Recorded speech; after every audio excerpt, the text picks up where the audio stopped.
Aujourd'hui, on va décortiquer le plan assez fou d'une fintech, un plan de parrainage qui en fait repose sur un seul chiffre. Un chiffre tout simple, mais vous allez voir, il est d'une puissance redoutable. Et voilà le fameux chiffre, 1 dollar. Bon, ça ne paie pas de mine comme ça, n'est-ce pas? Sauf que le secret, ce n'est pas du tout le montant. Non, non, c'est la fréquence. Oui, par minute. L'objectif, c'est de générer 1 dollar chaque minute, chaque jour, sans aucune interruption. Dit comme ça, on est d'accord, ça ressemble presque à de la science-fiction. Et c'est là la grande question. Comment une entreprise peut ne serait-ce qu'imaginer un système qui génère des revenus à cette échelle et surtout à cette vitesse? C'est exactement ce qu'on va décortiquer ensemble. Alors allons-y. Pour vraiment comprendre l'ampleur de cet objectif, il faut prendre un peu de recul. Qu'est-ce que ça représente concrètement 1 dollar par minute en termes de revenus, disons, quotidiens et mensuels? Faisons un petit calcul rapide. 1 dollar par minute. Ça fait 60 dollars par heure. Multiplié par 24 heures, on arrive à 1440 dollars. Chaque jour. Là, d'un coup, on passe d'un tout petit chiffre à un revenu quotidien qui, pour être honnête, dépasse le salaire mensuel de beaucoup de monde. C'est assez vertigineux. Et si on continue? Par mois. Alors là, le chiffre devient carrément fou. On parle de plus de 43 000 dollars. Ce qu'il faut bien comprendre, c'est que l'idée du 1 dollar par minute, ce n'est pas juste un slogan marketing, c'est un objectif financier massif. Et pour atteindre ça, il faut un moteur qui soit tout aussi puissant.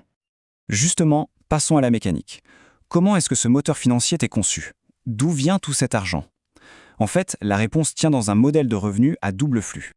L'idée sur le papier est assez simple. Tout est basé sur le parrainage de la carte PintoPay. Et les gens qui participent peuvent gagner de l'argent de deux manières bien distinctes, qui en plus se complètent. Voilà comment ça marche. D'un côté, il y a la récompense immédiate, une commission directe qui peut monter jusqu'à 30% pour chaque carte vendue. C'est le cash rapide. Et de l'autre, il y a la vision à long terme, un revenu passif, à vie, qui peut aller jusqu'à 0,3% sur toute l'activité des personnes qu'on a parrainées. L'un, c'est pour le court terme, l'autre, c'est ce qui construit la richesse sur la durée. Mais bon, un modèle financier, aussi brillant soit-il, ça ne fonctionne que si les gens jouent le jeu, s'ils participent activement. Et c'est là que la psychologie, l'engagement, entrent en scène. Il ne s'agit plus seulement de chiffres, il s'agit de créer un système qui soit captivant. Cette idée, elle est vraiment fondamentale. Pour que le réseau grandisse et génère ces fameux revenus passifs, il faut que les utilisateurs soient motivés en permanence à parrainer de nouvelles personnes. Et la solution qu'ils ont trouvée, c'est de transformer tout ça en une sorte de jeu.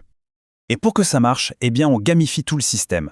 On peut suivre sa progression, on gagne des badges à chaque étape, on peut même se comparer aux autres dans des classements chaque semaine. Et les meilleurs, les tout meilleurs, reçoivent des bonus en plus. Le but est clair, créer une sorte d'addiction positive à la croissance de son propre réseau. Évidemment, un plan aussi ambitieux, on ne peut pas le lancer comme ça d'un seul coup. Ça demande une vraie stratégie de déploiement, bien pensée. Voyons un peu comment PintoPay compte passer de l'idée à la réalité à très grande échelle. Le plan se fait en 2 grandes étapes. D'abord, une phase de MVP, c'est-à-dire un produit minimum viable, pendant 3 à 6 mois. L'idée, c'est de tester le concept, d'affiner le système avec un petit groupe. Et ensuite, seulement si les résultats sont bons, on passe à la vitesse supérieure, l'expansion à grande échelle sur les 6 à 12 mois suivants.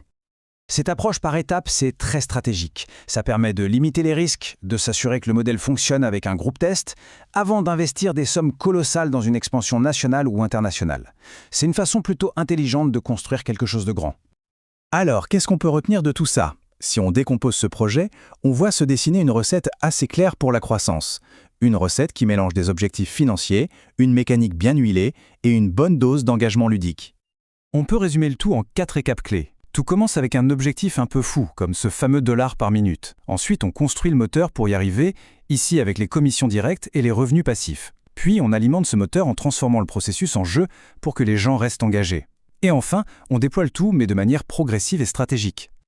Et tout ça nous amène à une question finale. Est-ce que ce mélange de finance, de technologie et de jeu représente une nouvelle façon de voir la croissance des entreprises, un modèle que d'autres pourraient copier? Ou est-ce que c'est juste une expérience très astucieuse, un jeu bien conçu, mais dont la viabilité à long terme reste encore à prouver? La question reste ouverte.